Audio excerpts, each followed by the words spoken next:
Start பண்ணு. கைவேல் கைச்சோடு போக்கி வருபவன் மெய்வேல் பரியானகும் வள்ளுவன் குரலைய பார்க்கையில் என வாழ்ந்து கொண்டிருக்கும் எப்பள்ளியின் தாளாளர்களுக்கும் எனது அருமையாசிரியர்களுக்கும் என்னுடன் இருக்கும் என் தோழர்களுக்கும் என் இனிய காலை வணக்கத்தை தெரிவித்துக் கொள்கிறேன். வீரத்தின் அடித்தளமாக திகழ்ந்தவரும் ஆங்கிலேய ஏகாதிபத்தியத்துக்கு எதிராக போராடிய துணிச்சல் மிகுந்த வீரனான வீரபாண்டிய கட்டபொம்மன் பற்றியே இங்கு நான் பேச வந்துள்ளேன். வீரபாண்டிய கட்டபொம்மனின் முன்னோர்கள் ஆந்திராவில் இருந்து வந்தவர்கள்.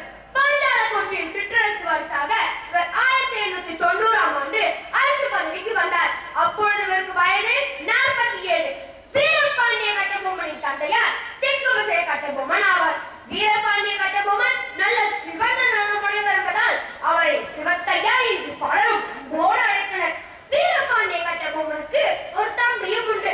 அவருக்கு சரியாக பேச வராது. எனவே அவரை ஊமைத்துறை என அழைத்தனர். வீரபாண்டிய கட்டபொம்மனின் மற்றொரு தம்பியின் பெயர் குமாரசுவாமி. அவர் சற்று கருத்து நிறமுடைய என்பதால் அவரை கருத்தையா அழைத்தனர். மூவருமே ஒற்றுமையுடன் செயல்பட்டனர். இம்மூவரும் வீரத்தில் பால் வில் பால் பயிற்சி குதிரையேற்றம் என அனைத்திலும் வல்லவர்கள். வீரபாண்டிய கட்டபொம்மன் அரசனாகவும் தம்பிகள் படைத்தலைவர்களாகவும் இருந்தனர். அந்த காலகட்டத்தில் தமிழ்நாடு ஆற்காடு நவாபின் ஆளுகைக்கு உட்பட்டிருந்தது. அவர் ஆங்கிலேயரிடமிருந்து நிறைய கடன் வாங்கியிருந்தார். சிற்றரசர்கள் சரியான முறையில் வரி வசூல் செலுத்தாத காரணத்தால் கடனை திரும்ப இயலவில்லை. வரி வசூல் செய்யும் திறமையும் நவாபுக்கு கிடையாது. எனவே அவர் வரி வசூல் செய்து ஈடுகட்டும் உரிமையை கொடுத்தார்.